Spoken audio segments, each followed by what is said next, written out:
皆さんこんにちは。ユーザーアドベンチャーのゆうです。今回はスペシャルゲストのオノマップのひときさんに来ていただいてます。 Hello everyone、大家好。皆さんこんにちは。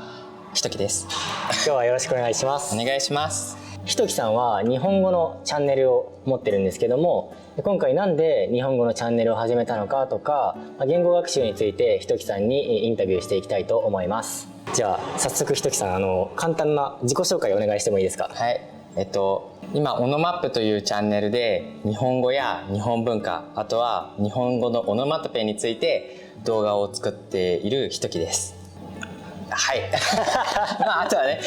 普段さ、ほら友達でさ、タメ口だからさ、なんかちょっと敬語を使うと変な感じするよね。確かに。じゃあこれもう敬語やめようか。敬語やめようか。敬語やめよう。敬語やめよう。オッケーオッケー。で、そうだね。あとは普段は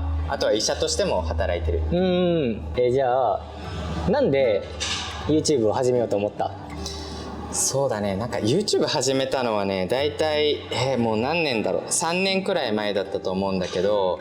もともと自分が昔台湾に11ヶ月くらいいて、8ヶ月くらい言語学校で中国語を勉強したんだよね。でその時台湾に行く時はもう中国語ゼロで、レベルがゼロで英語も全然話せなかったから、これ行って大丈夫かなって思ったけど、とりあえず行ってみたので、そこで言語を勉強していくうちに、言語って面白いなと思って、じゃあ日本語を学んでくれる人のためにやっぱり面白い動画とかを撮って日本語どんどん好きになってほしいなって思ったから、その YouTube でオノマップを始めた。台湾に行った時には、中国語を勉強しに行こうと思った。そう英語はさ、みんな話せるじゃん。みんな話せるっていうか、話せてもすごいって感じじゃん。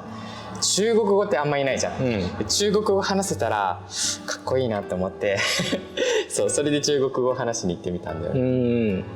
でも英語も全然喋れなかったんでしょ？そうなんだよ。医学部入るためにめちゃめちゃ勉強はしたんだけど、やっぱ勉強していっぱい授業も受けても、話すこととやっぱ書くことは違いすぎて全然話せなかった。授業っていうのは基本的には何語で？中国語の授業は中国語が喋れないのに、なんかハローだけ英語で、その後中国語でバーって話されて待って、何が今何の話してるかも分かんないし、次何をすればいいかも分かんなかったんだよね。でもなんか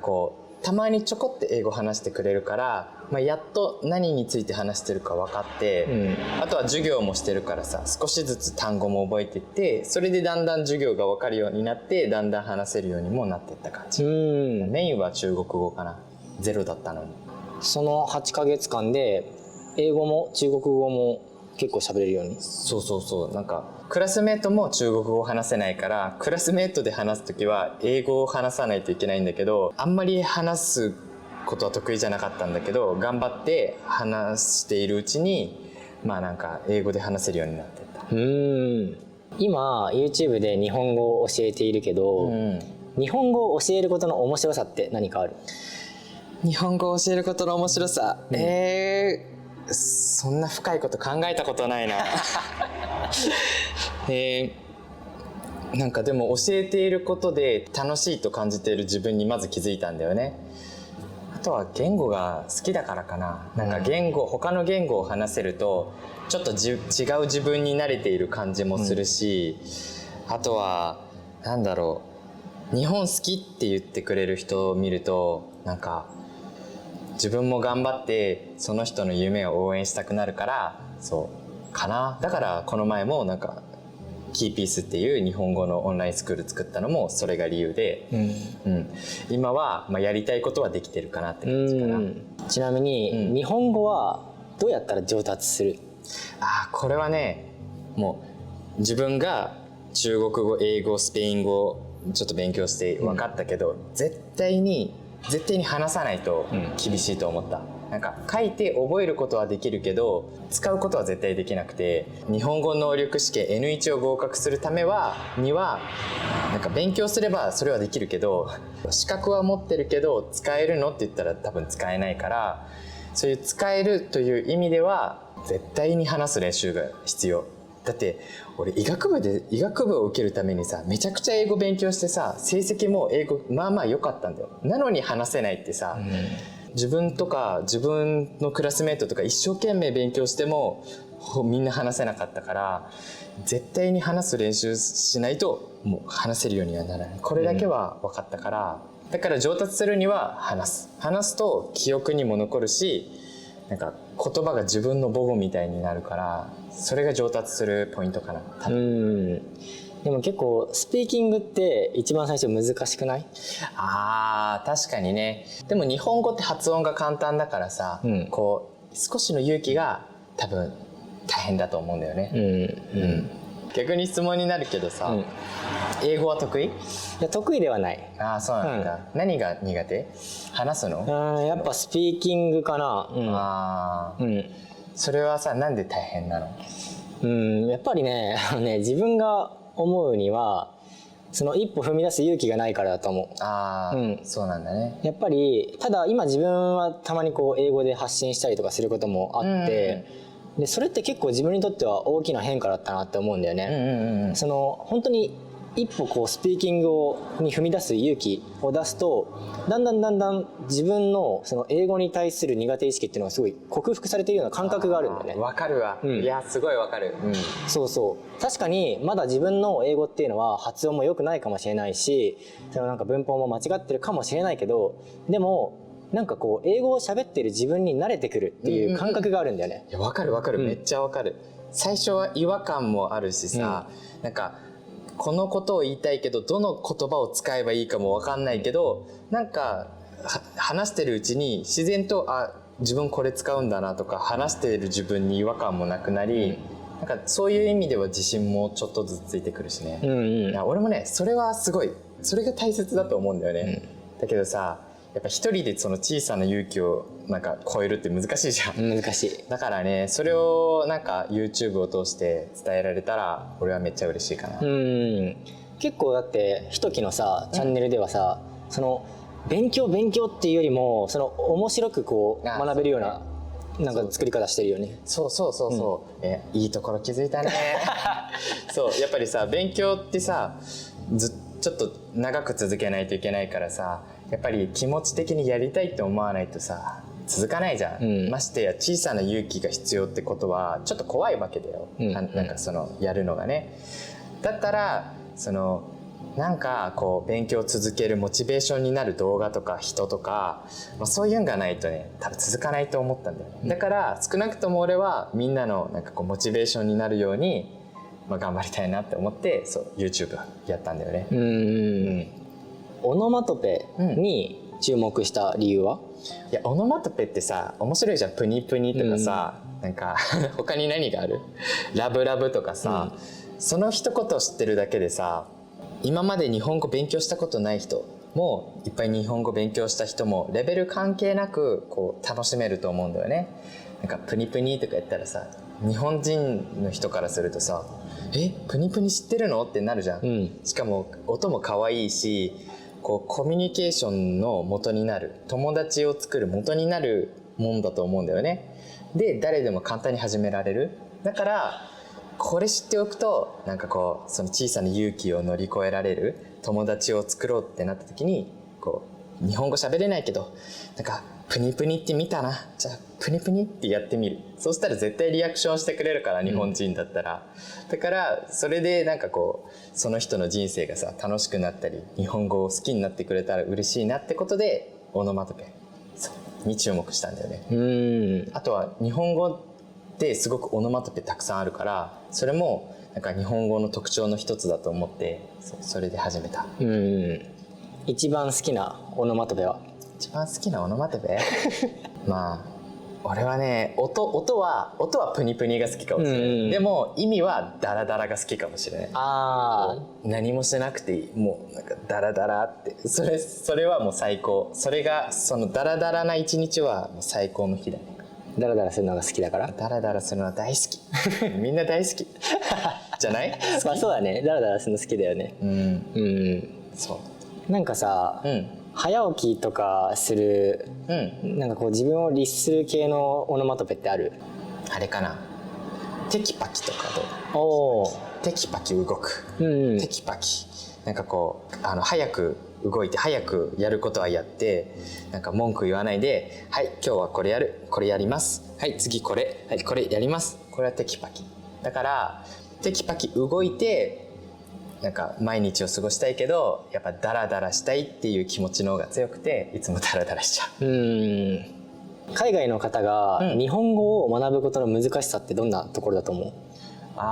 う？よく言われるのはやっぱ漢字かね。漢字が難しいよね。漢字が難しいのと、あとはこの言葉合ってるけど実際には言わないんだよねっていうことを言われたことある人は多いと思うんだよね。勉強して覚えたのにこのフレーズってなんか実際には使わないって言われた、じゃあ俺何のために覚えたんだよってなる人多いと思う。俺も英語の時にそういう経験あったからすごくよくわかるんだけどね。で漢字に関してはみんななんか一つの漢字だけを覚えようとするんだよ。漢字って一つだけだといろんな読み方があるし、いろんな意味があるから全然覚えられないんだけど、おすすめはやっぱり単語で覚える。漢字一つ覚えるんだとしたら、例えば食べ物とか食べ物って覚えないと、なんか食べるの漢字はた食、なんかいろいろな読み方があって、なんかよくわかんない、使い方もわかんない、だから覚えない、覚えにくい、そういうのが起きちゃうから、それがおすすめで、2つ目はせっかくフレーズを覚えたのにそれ使わないよって言われるんだけど、これもやっぱり話す練習をちょっとしたらそんなこと言われることはなくなるから、だから自分の中ではもう結論としては話す練習を怖いけどちょっとでもしてみるのが一番いいと思った。なんかよく、そのインスタとかでメッセージで質問されるのが、漢字ってどうやって覚えればいいのっていうふうに。難しいよね、よくさ漢字のなんか左側はこういう意味で右側はこういう意味でみたいな覚え方あるけど、それで覚えるかね。なんか、俺たちってでもどうやって覚えたっけ漢字？やっぱりちっちゃい頃はその漢字テストあったじゃない、だからたくさん書いて覚えてたりとかしたんだけど、でもやっぱりたくさん書いて覚えられる漢字の数は結構限定的だったかなって思ってて、で最終的にはやっぱりこういろんな、簡単なその文章とかを何回も何回も繰り返し読んでいるから、だからそれで自然に覚えていったと思うんだよね。なるほどね、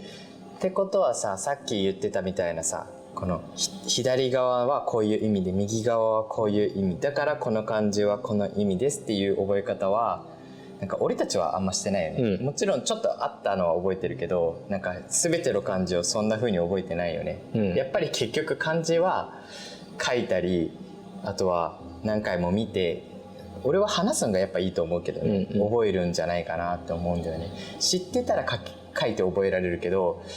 知らないのに書いて覚えるのってなんかちょっと難しいと思うんだよね、なんとなくね、そうだからやっぱ話すことかなと、やっぱ結局ねそこ行っちゃうんだけど、思うんだよね。確かになんかこうなんだろう、話した言葉とかその自分の身近な言葉とかあったらやっぱ漢字とかも覚えやすいもんね。そうだよね、そうそれがもう答え出てるんじゃないかなと思うんだよね、覚えやすい覚え方とかみんな調べるけどさ、結局は覚えないと意味ないじゃん、じゃあどうやったら簡単に覚えられるのって言ったらさ、やっぱ体験するしかないと思うんだよ。体験したことってさ、いいことも嫌なことも頭が覚えちゃうじゃん勝手に、だからそのためには話したり経験、そうだから今自分がやってるオンラインスクールは本当にいいと思うんだけど、でもさその怖いよね、話すのがね、話すのが怖いから、自分で言語効果相手見つけられる人はそれでもいいと思うし、俺はそれは怖いかなと思ってスクールは作ったけど、別に自分のとこのスクールじゃなくてもそういうなんかこう小さな勇気を持って話せればもう何でもいいと思う。一期のスクールに入ったらもう絶対に日本語は上達する。それは本当に思うね、っていうのは他のところだとやっぱこう文章を読むだけになったりしたりするんだよね、でも文章を読むだけってさっき言ったみたいに見て読むだけだから記憶にも残んないし、自分で文章を作ろうとしないから、こうなんだろうな、話せるようにはならないんだよね、だけど俺のところは全部自分で話せるようにこう自分で話しながらちょっとずつ覚えていく、使いながら勉強していくから、そこはねまあ絶対っていう言葉が使っていいか分かんないけど、俺はそうなると思うし、実際に前受けてくれた生徒の口コミはやっぱそういうもんだったから、そこはいいんだけどね、そこはいいと思う。じゃあもう本当に日本語を学びたい、日本語が上達したい、喋れるようになりたいって人はぜひひときのスクールに入ってください。ぜひ来てください。例えば、言語が本当にビギナーの人、その英語ももう本当に中学校1年生で勉強したもう This is とかそういうのしかわからないよとか、でそういう人がまあ日本語勉強してる人でもいると思うんだよね。でそういう人たちが日本語を勉強してこう喋れるようになるためには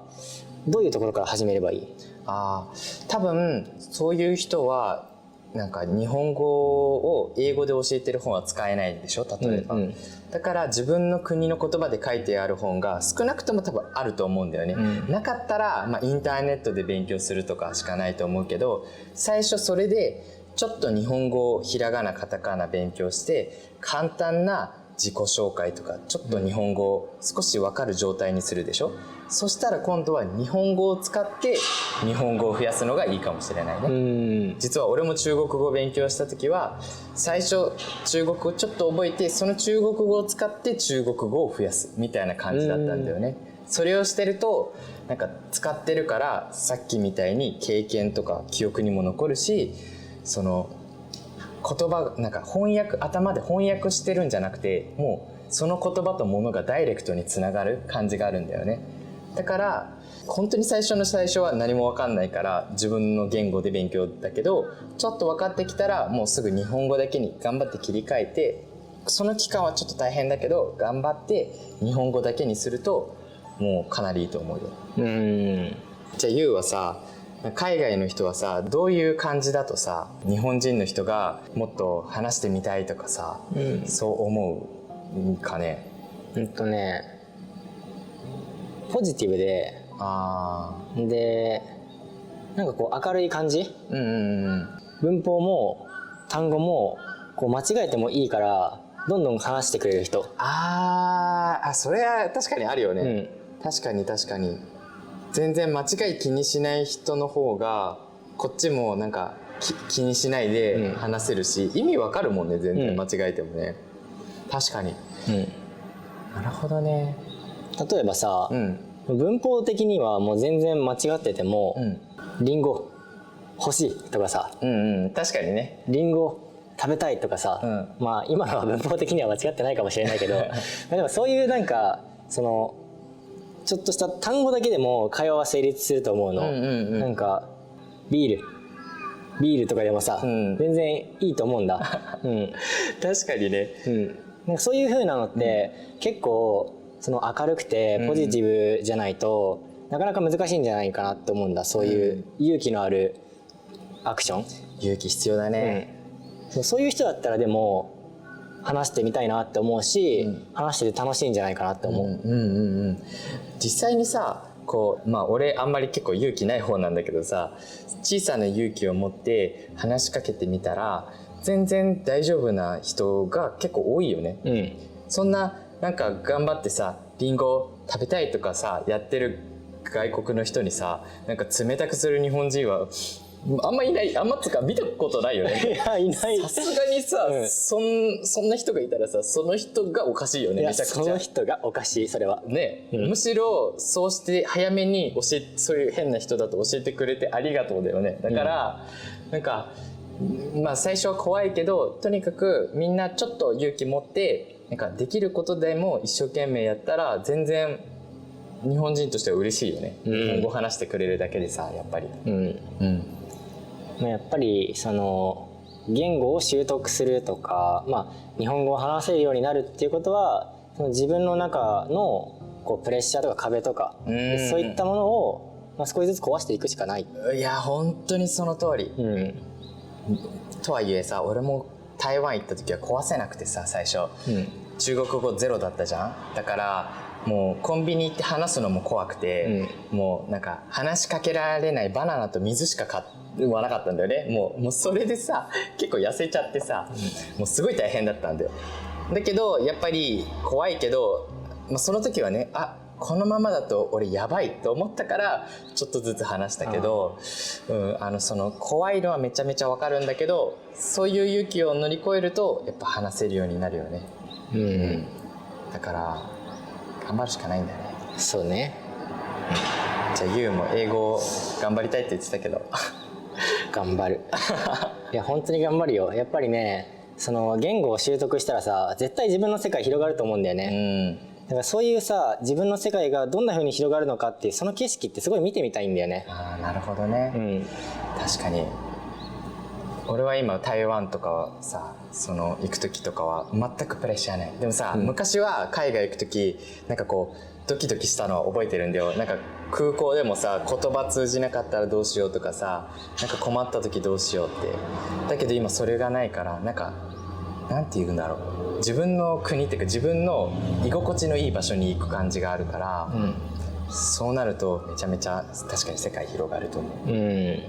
今回はオノマップのひときに日本語がどうやったら上達するのかについてインタビューさせていただきました。本日はありがとうございます。ありがとうございます。次の動画ではひときがどんな人なのか、ひときの個性とか、なんか性格とか、どんなものが好きなのかとか、そういったことを聞いていきたいと思うので、ぜひ次の動画も見てください。